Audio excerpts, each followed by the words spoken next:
ទីដោយការថ្វាយបង្គំដោយការគោរពយ៉ាងដូចម្ដេចអញ្ចឹងបុគ្គលណាម្ចាស់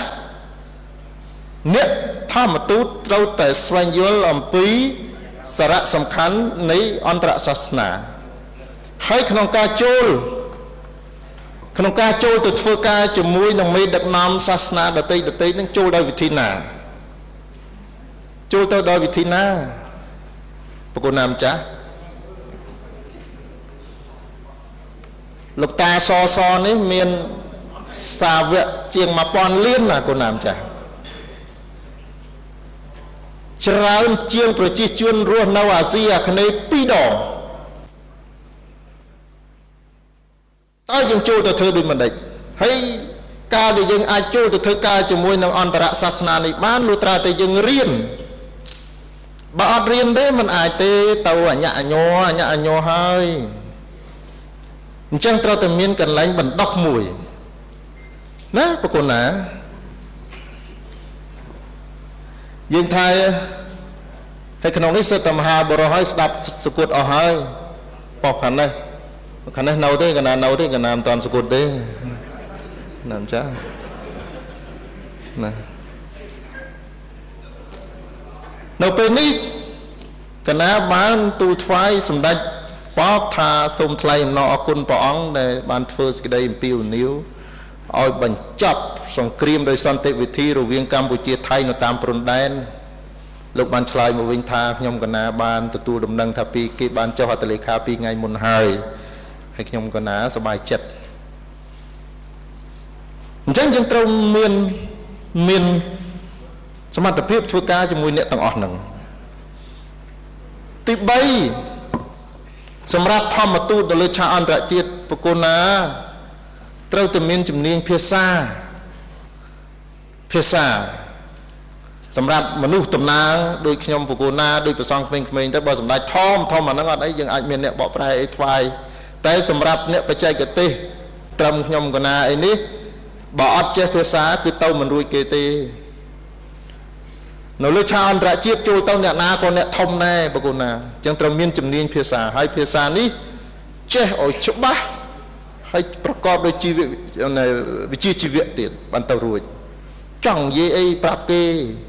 ប្រាប់ខ្មែរប្រាប់យ៉ាងម៉េចឲ្យគេយល់ណាត្រូវមានសមត្ថភាពមានប្រទេសមួយនៅជិតយើងនឹងឆ្លាតណាស់កណាឆ្លាតតែតែមិនស្រួលចន់ជើងយើងដើម្បីទៅនេះទៀតអត់បានទេប្រទេសក្នុងទាំងលោកទាំងប្រសក់គ្មានទេគាត់នឹងអត់បានទេក្នុងលេខយើងនោះចឹងត្រូវមានភាសាហើយភាសានេះកើតឡើងពីការសិក្សារៀនសូត្រកណាម្ចាស់ទី4អ្វីជាធម្មទូតត្រូវមានសមត្ថភាពក្នុងការចរចានិងសិទ្ធិសម្រេចតើចូលទៅនិយាយចរចាជាមួយគេដើម្បីសុំផលប្រយោជន៍ពីគេមកកាន់ប្រទេសយើងហ្នឹងយើងចរចាដូចមួយដេច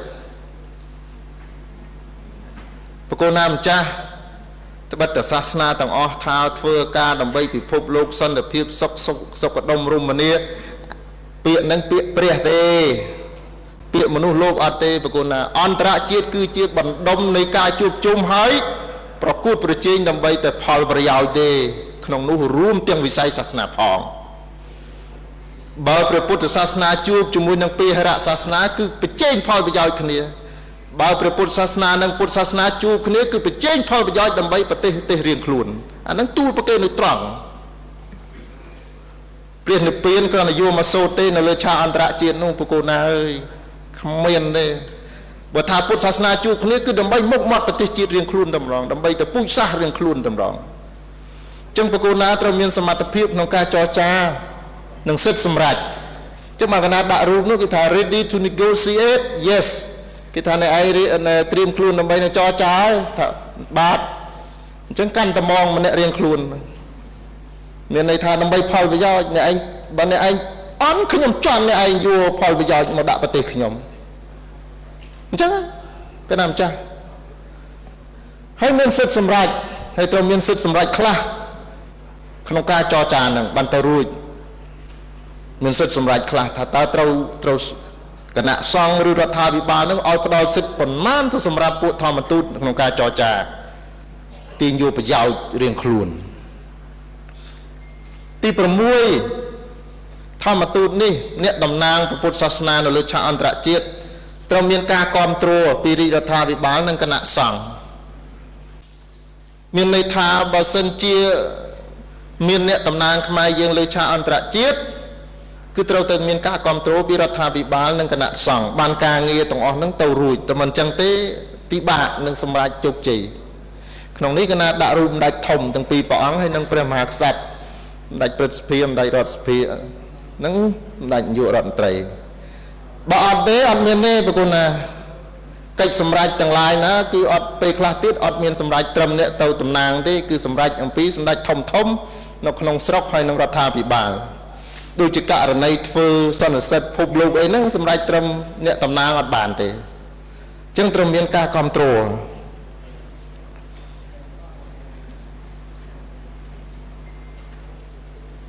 មិនតាន់ទៅដល់គ្រូហ៊ុនធឿននេះ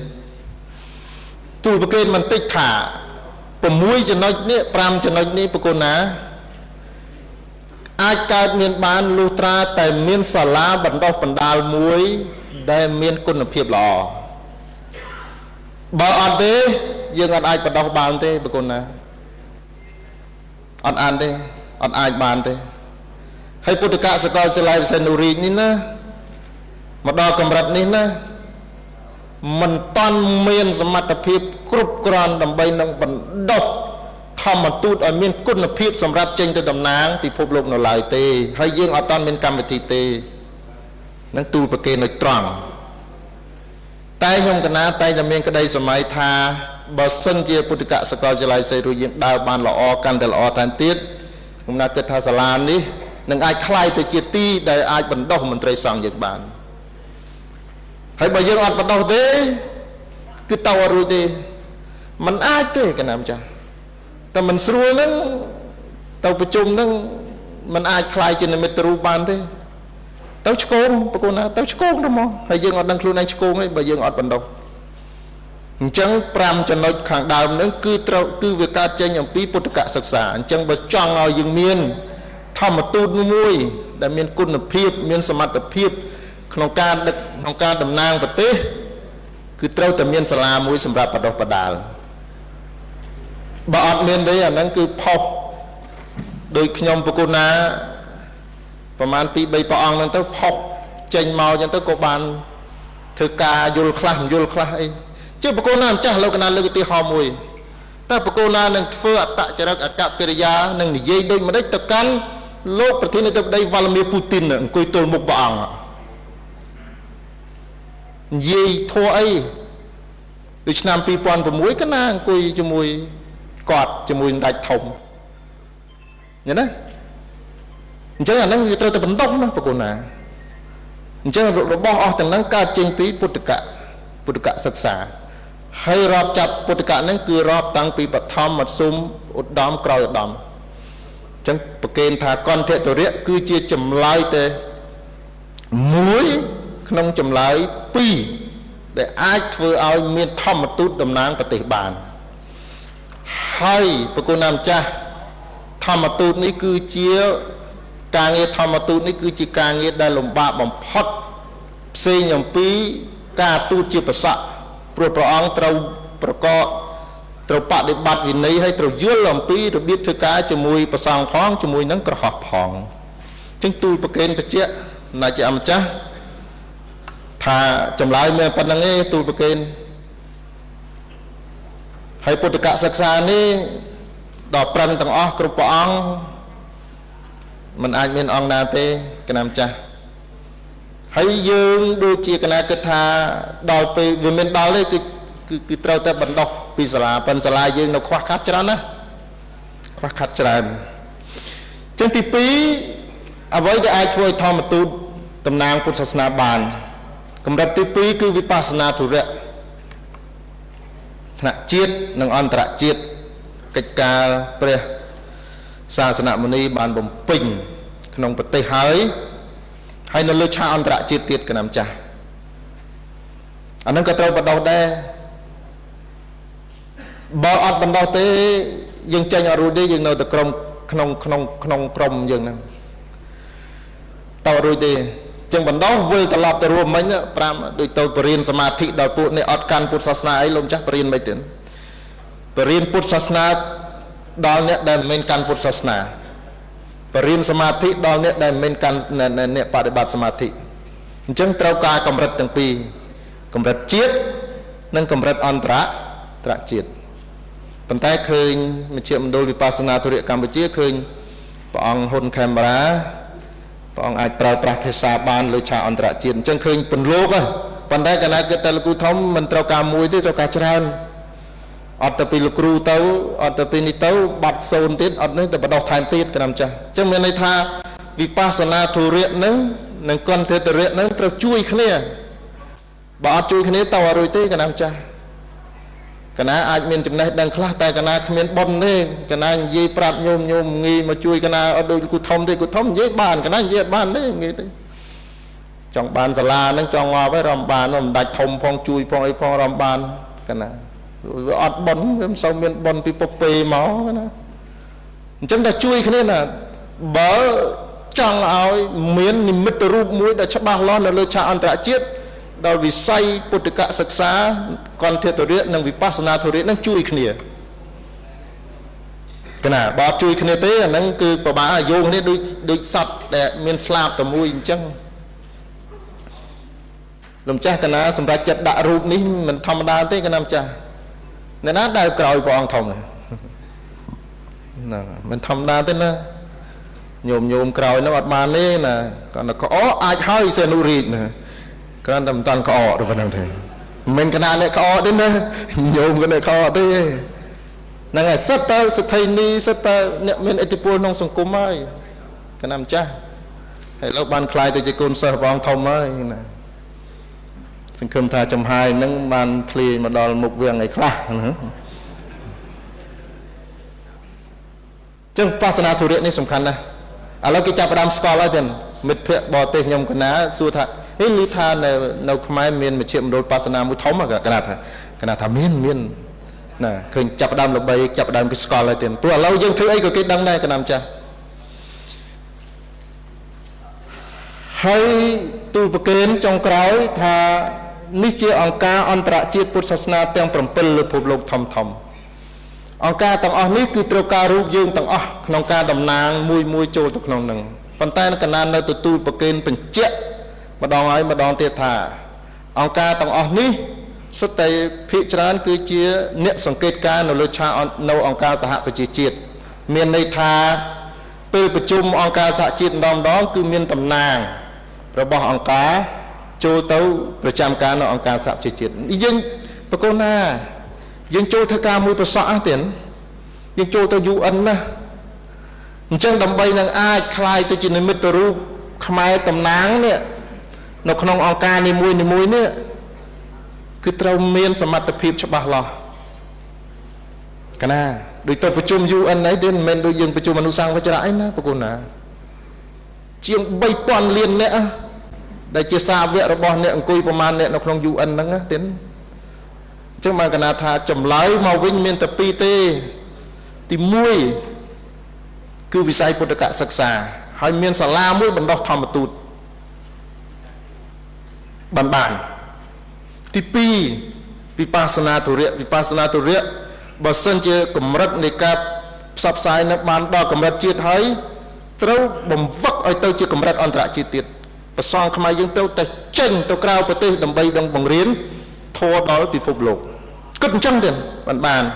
អានឹងបានអាចនាំយកគេឈ្មោះកិត្តិយសសេចក្តីថ្លៃថ្នូរនិងមុខមាត់របស់ប្រជាជាតិណាចក្រកម្ពុជាជាចុងក្រោយខ្ញុំប្រកាសណាសូមបិទរាយការណ៍ទូលប្រកេនប៉ុណ្ណឹងណានេះជាអ្វីដែលយើងត្រូវធ្វើហើយសំណួរសួរវិញថាចុះបើយើងបានคลายទៅតំណាងអីសមរម្យលើឆាកអន្តរជាតិបានប្រយោជន៍អ្វីមកវិញបានប្រយោជន៍ធំណាស់ទៀតគេឈ្មោះកិត្តិយសសេចក្តីថ្លៃថ្នូរការទទួលស្គាល់អំពីសារៈសំខាន់នៃវត្តមានរបស់ព្រះសង្ឃខ្មែរនៅលើឆាកអន្តរជាតិ ឆ្នាំ1999កណាទៅប្រទេសស្រីលង្កាជួបប្រដេកប្រគុណសម្ដេចព្រះសង្ឃនាយកមេឌាបញ្ញាសីហៈទៅថ្វាយគុំលោកសួរថាព្រះអង្គស្គាល់សម្ដេចជោតាញៀនណោទេកណាថាទូមគុំស្គាល់ជាសម្ដេចព្រះសង្ឃរាជលោកសោយទីមង្គតហើយបានសម្ដេចអង្គហ្នឹងលោកលើកដៃចេះហើយលោកប្រើពាក្យថាជាអ្នកប្រាជ្ញដែលមានចំណេះដឹងមិនចេះរីងស្ងួតមិនធម្មតាទេណាសម្ដេចព្រះសង្ឃរាជនេះអ្នកប្រាជ្ញស្រីលង្កាទៅសល់នេះគេនេះកិត្តិយសហើយគេឲ្យតម្លៃយើងអញ្ចឹងទូលប្រកេនថានេះជាសារៈសំខាន់ប៉ុណ្ណឹងខ្ញុំកណាសូមអរព្រះគុណហើយជាចុងក្រោយសូមទូលប្រកេនព្រះមេគុណ25រីតនីថាបច្ច័យដែលបានប្រកេនកាលដែលបនផ្កាប្រាក់2ឆ្នាំមុនណាឥឡូវបានហើយនឹងមកគៀនហ្នឹងបច្ច័យអស់ជាពាក្យគេ 100000 ទៀតតែញោមគាត់ចេញហើយមិនមិនរីទៀតទេណាហ្នឹងគឺបច្ច័យដែលប្រកេន 10000 20000 1000 2000លោកបានហើយកណាបានធ្វើហើយញោមបានធ្វើហើយហើយអរប្រគុណណាស់នៅទឹកប្រទីដែលបានជួយកសាងអាគារនេះប៉ុន្តែជាអកុសលញោមប្រុសអាយដាមជាចន្ទោលោកបានស្លាប់បានលាលោកនេះទៅហើយមុនអាគារនេះសម្ពោធកណាម្ចាស់អញ្ចឹងខ្ញុំបកណាសូមថ្លែងអំណរអគុណចំពោះប្រកាសណាគ្រប់ព្រះអង្គជាពិសេសសូមថ្វាយពពរសម្ដេចព្រះមហាសមេធិបតីចក្រម្ចាស់ដែលព្រះអង្គដែលសម្ដេចតែងតែជួយផ្ដល់ជាមលុបដល់ក្នុងការកសាងសកលឆ្លើយសនុរាជណាជាចុងក្រោយខ្ញុំកណាដោយញោមប្រុសអាដាមជាចន្ទោមុនស្លាប់ផែ10ថ្ងៃគាត់បានផ្ដាំនឹងញោមទាវថាអត់ពីគាត់ទៅឲ្យញោមស្រីធ្វើអាគារនេះឲ្យហើយដើម្បីនឹងទុកដាក់ឲ្យប្រសង់រៀននេះជាបណ្ដាំមួយដែលអស្ចារ្យសម្រាប់អ្នកកាន់ពុទ្ធសាសនាសូម្បីចិត្តស្លាប់ហើយក៏នៅតែនឹកអាគារនេះដែរអញ្ចឹងខ្ញុំកណាសូមអនុញ្ញាតសម្ដេចម្ចាស់នឹងព្រះមន្ត្រីសង្ឃគ្រប់អង្គដើម្បីនឹងឧទ្ទិសកុសលជូនញោមបន្តិចដើម្បីនឹងជាការដឹងគុណការតបរបស់ញោមឯកឧត្តមកណាសូមប្រគុណណាទាំងអស់បាំងស្គលជូនញោមបន្តិចណាអនិច្ចាវតសង្ខារាឧបាទវយធម្មិណោឧបាយចេត្វាតេតេសង្ឃុបសមោសុខោសពិតិយោវិវាចន្តុសាបរោគោភវៈធ្វន្តរាយោសុខៃតិគាយុកោភវៈអភិវាទនសីលេសនេจังយិណោចតារោធម្មាវត្ថន្តិអាយុវណ្ណោសុខังពលំសូមអរព្រះគុណសូមអរគុណ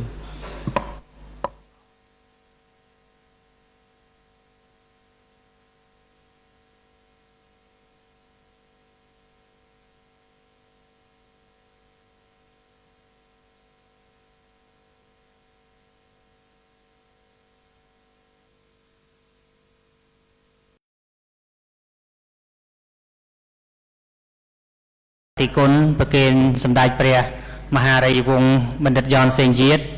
ព្រះអនុប្រធានលេខាធិការដ្ឋានគណៈសង្ឃនាយកនិងជាព្រះសាកលវិទ្យាធិការនៃពុទ្ធកសាកលវិទ្យាល័យព្រះសេនរាជដែលមានធរណីការបទបង្ហាញនៅក្នុងឱកាសពេលនេះជាបន្តទៅទៀតគឺដល់វគ្គសំណួរចម្លើយសម្រាប់ព្រះមន្ត្រីសង្ឃសាលាគុណរាជធានីខេត្តទាំងអស់ដែលបានស្ដាប់បទបង្ហាញរបស់សម្ដេចព្រះមហារាជវង្សបណ្ឌិតយ៉នសេងជាតិរួចសូមមានជាសំណួរអីលើកឡើងសូមអរតនានិមន្តលើកប្រហ័សដើម្បីបានគណៈកម្មការយើងប្រគេនមីក្រូសម្រាប់ជាសំណួរចម្លើយកណាអញ្ចឹងសូមអរតនានិមន្តមានពេលរយៈ20នាទីកណាម្ចាស់សូមអរតនានិមន្តកណាព្រះមេគុណខេត្តព្រះមន្ត្រីសង្ឃអង្គណាដែលមានជាសំណួរសូមលើកប្រហ័សកណាតកតងនឹងបទបង្ហាញប្រធានបទព្រះពុទ្ធសាសនាលើឆាកអន្តរជាតិកណាសូមអរតនានិមន្តកណាជាសញ្ញាមេអង្គណាសួតទូមគុំសុំអនុញ្ញាតពីសម្ដេចសុំសួរសម្ដេចថានៅសាកលវិទ្យាល័យយើងមានប្រូក្រាមសម្រាប់វឹកវើ ធម្មទូតនឹងឲ្យនៅសម្ដេចឬក៏យើងទៅមុខទៀតបានយើងរៀបចំឬក៏យ៉ាងម៉េចមិនដាច់ណាអរគុណសូមឆ្លើយសំណួរសម្ដេចព្រះដំបងសាសេនុរីអត់មានទេណាកាន់តែគិតក្រាបទូលគិតថាយើងត្រូវតែធ្វើបានតែឥឡូវនេះអត់មានទេកណាអត់មានទេព្រោះអត់មានកណាអត់មាន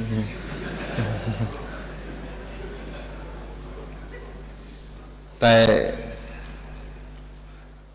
ប្រសិនជាដំណើរល្អ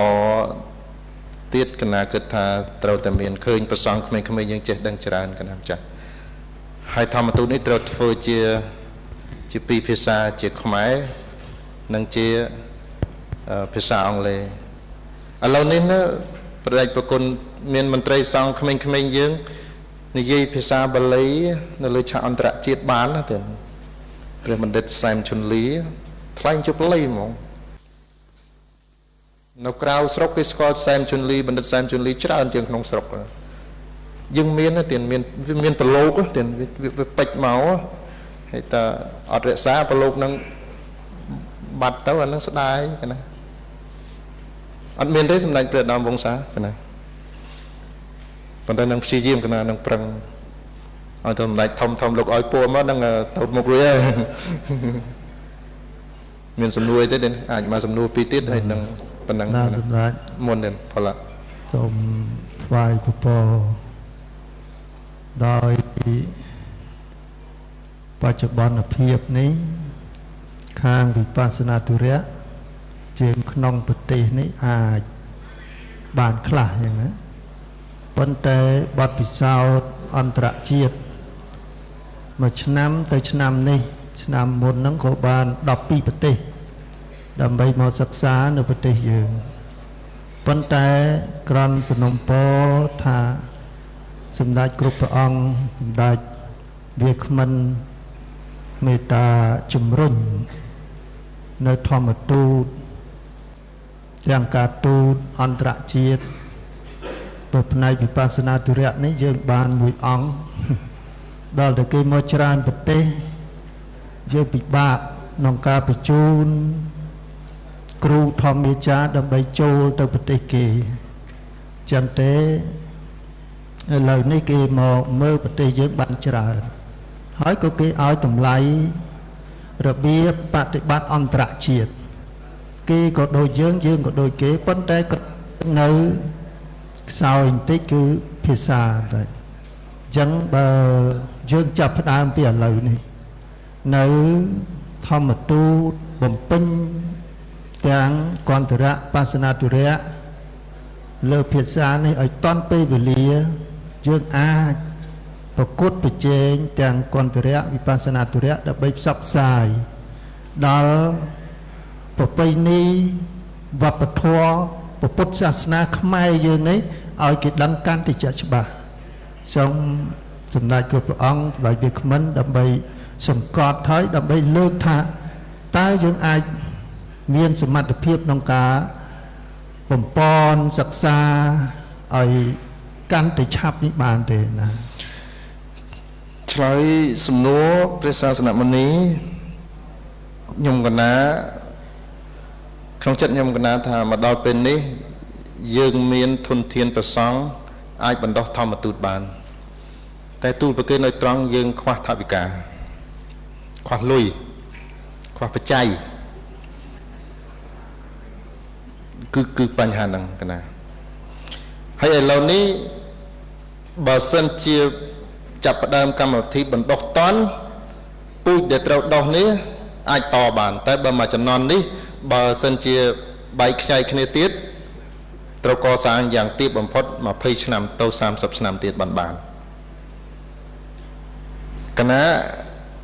អាចមើលឃើញហើយអាចរៀបធម្មទូតនេះបានប៉ុន្តែកណាមិនមានសមត្ថភាព 100% តែកណាមានក្រុមការងារនិងមានមិត្តភ័ក្តិជាបរទេសដែលអាចជួយបណ្ដុះហើយបើយើងប្រឹងតែ5ឆ្នាំ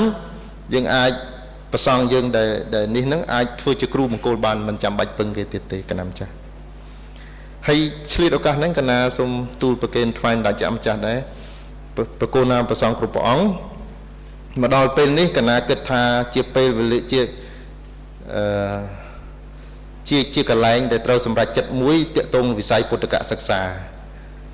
នៅកម្ពុជាយើងអត់តន់នៅពេលនេះណា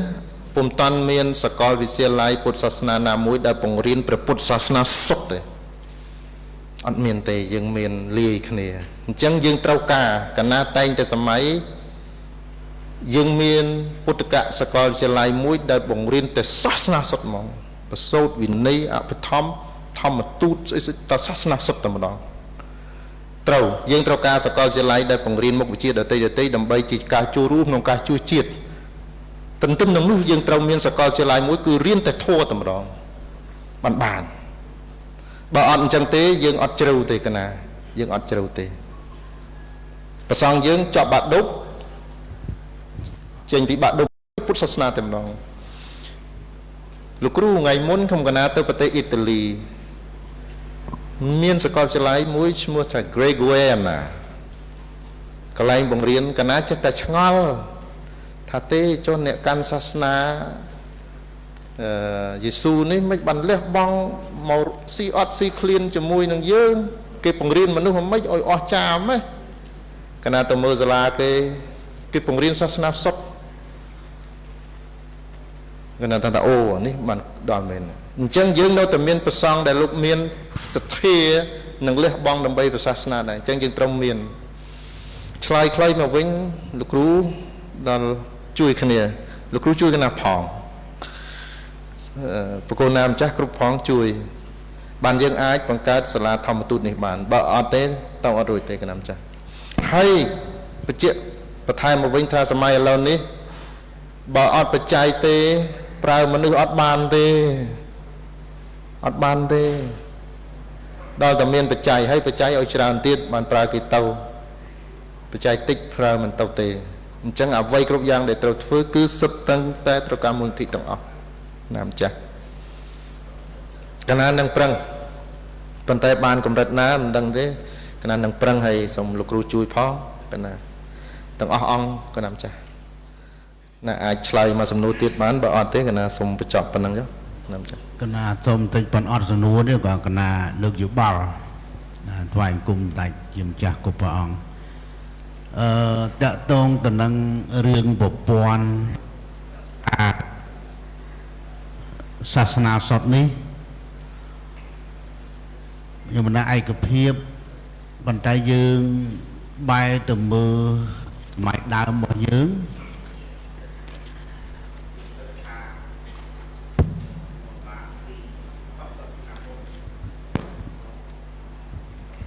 អាចថា60ឆ្នាំជាងមុនយើងមានប្រព័ន្ធមួយហៅថាប្រព័ន្ធដេញប្រយោគនឹងបានន័យថារៀនតែភាសាបាលីហើយនឹងធម្មៈពធសុទ្ធវិន័យរៀនបត្រៃបិដកអញ្ចឹងទៅសូត្រវិន័យវិធម្មហើយប្រព័ន្ធហ្នឹងគេដេញប្រយោគមានពីប្រយោគ1រហូតដល់ប្រយោគ9ខាងស្រុកថៃឥឡូវនេះគេយកប្រព័ន្ធហ្នឹងទៅដាក់នៅស្រុកគេមានដល់ថ្ងៃនេះពីប្រយោគ1ដល់ប្រយោគ9ហើយគេឲ្យឥឡូវនេះគេឲ្យសាក់មកមូលសញ្ញាបត្រប្រយោគ9ហ្នឹងស្មើបរិញ្ញាបត្រប៉ុន្តែក្រុមនឹងរៀនតែបាលីបិដកធម៌វិន័យទេបានន័យថាសាសនាសុទ្ធចឹងបើសិនជាយើងងាកមើលប្រវត្តិសាស្ត្រដើមហ្នឹងយើងយករឿងហ្នឹងមកវិញយកមកធ្វើនៅស្រុកយើងវិញបានន័យថារបស់យើងទេនឹងរបស់ខ្មែរទេ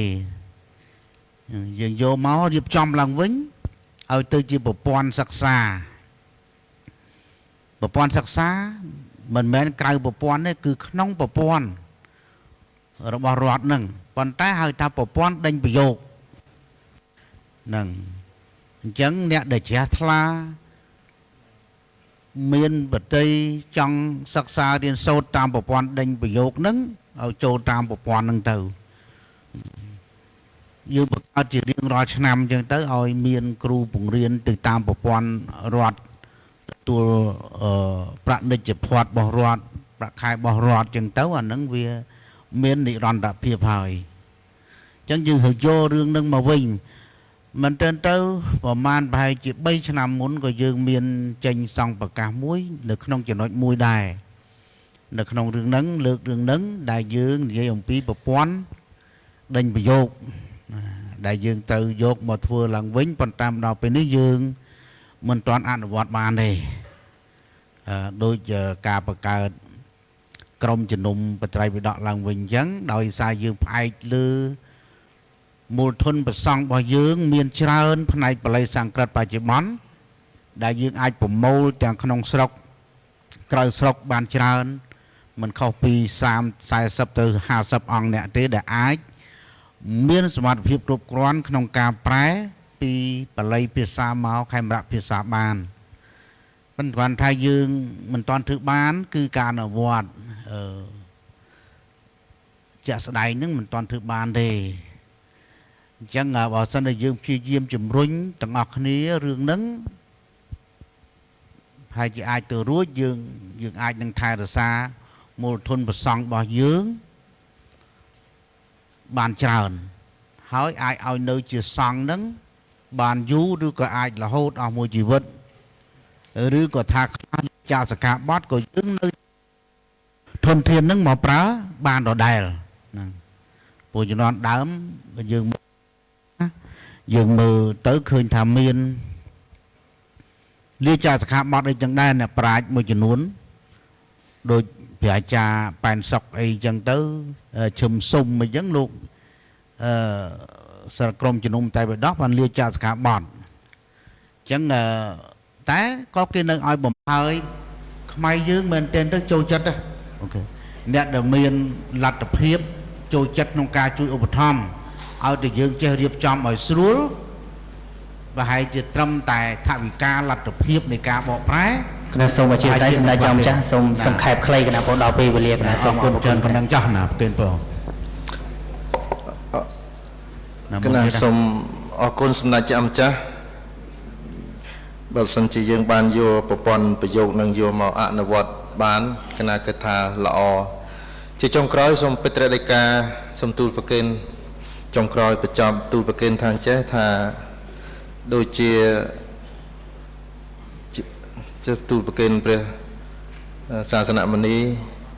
ដែលព្យាយាមលះបង់ក្នុងកិច្ចការវិបស្សនាធុរៈប្រករណាគ្រប់ព្រះអង្គដូចជាសាលាពុទ្ធកសកលវិទ្យាល័យនេះកណាឥឡូវនោះវាមានដីលោដល់200ហិកតាជាងវាញោមប្រគេនញោមប្រគេននៅមុខអ៊ីអននោះ2ហិកតាកន្លះបើលក់បានលៀនបានលក់គេមកឲ្យលក់ដែរនោះចង់ទូលប្រគេនថាអញ្ចេះថាតួនាទីសកលវិទ្យាបសេនុរីក្តីតួនាទី